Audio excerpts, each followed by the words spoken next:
Bismillahirrahmanirrahim. Thank you, Mr. President, for giving me the floor and for organizing the special session of the General Assembly. I also want to thank the President of Azerbaijan as the chair of the non-aligned movement for taking the initiative to organize a special session on the COVID-19 pandemic.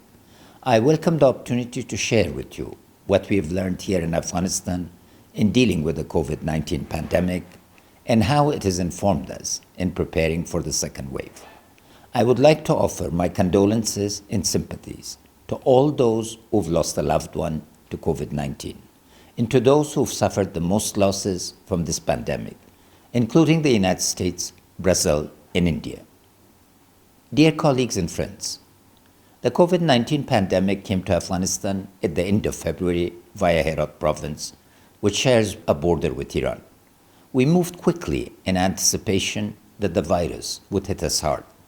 After analysis and consultation with diverse groups across Afghan society, we planned the response to the pandemic according a 5-phase approach to the crisis: acknowledgement, diffusion, adversity, relief, and recovery. The virus peaked in June with an infection rate of 76% and then went into steady decline, with the infection rate fluctuating daily between 6% and 25% during the fall. As a result of our urgent action, we managed to maintain relatively low mortality rates.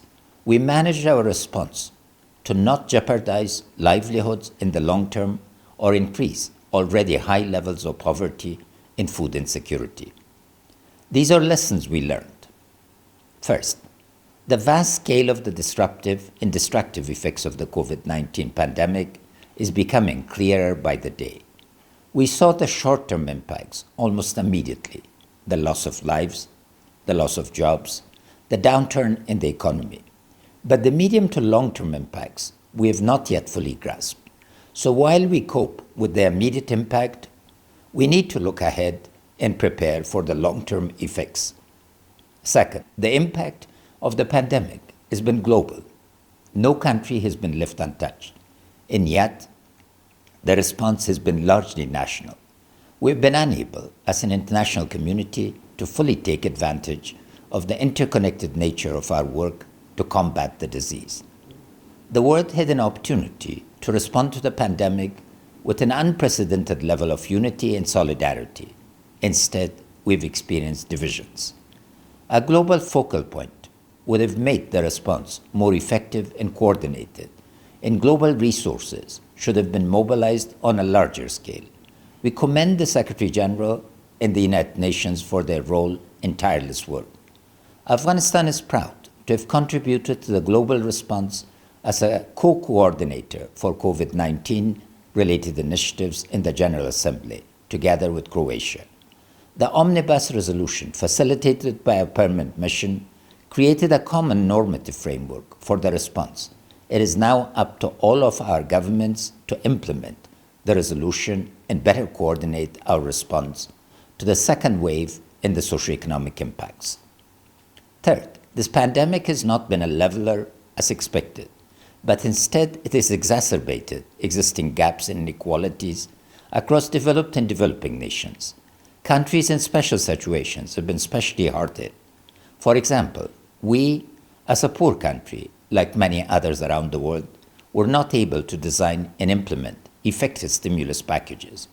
We also had to be very careful in instituting lockdowns to avoid inflicting serious damage on our economy and people's livelihoods, which could have inflicted more suffering than the virus itself.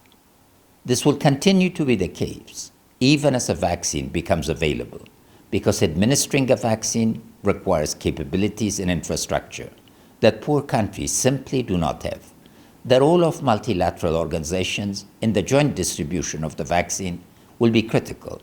Our call for the vaccine to be a global public good must be loud and clear. Now the second wave of the pandemic is at our doorstep. We face this wave during the winter season with very little understanding of how cold weather, particularly under the conditions of poverty, will affect the nature of the pandemic. We now know that women have suffered the most as a result of the pandemic. and experienced higher levels of insecurity. Today, we must take a strong stand against domestic violence and reaffirm our support for the Secretary General call for peace at home. Ending the shadow of pandemic affecting millions of women and girls is critical for a fair and protected world for all.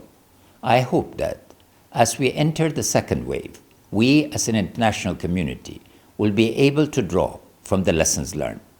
For one, a clear phased approach needs to be designed and replicated nationally, regionally, and globally.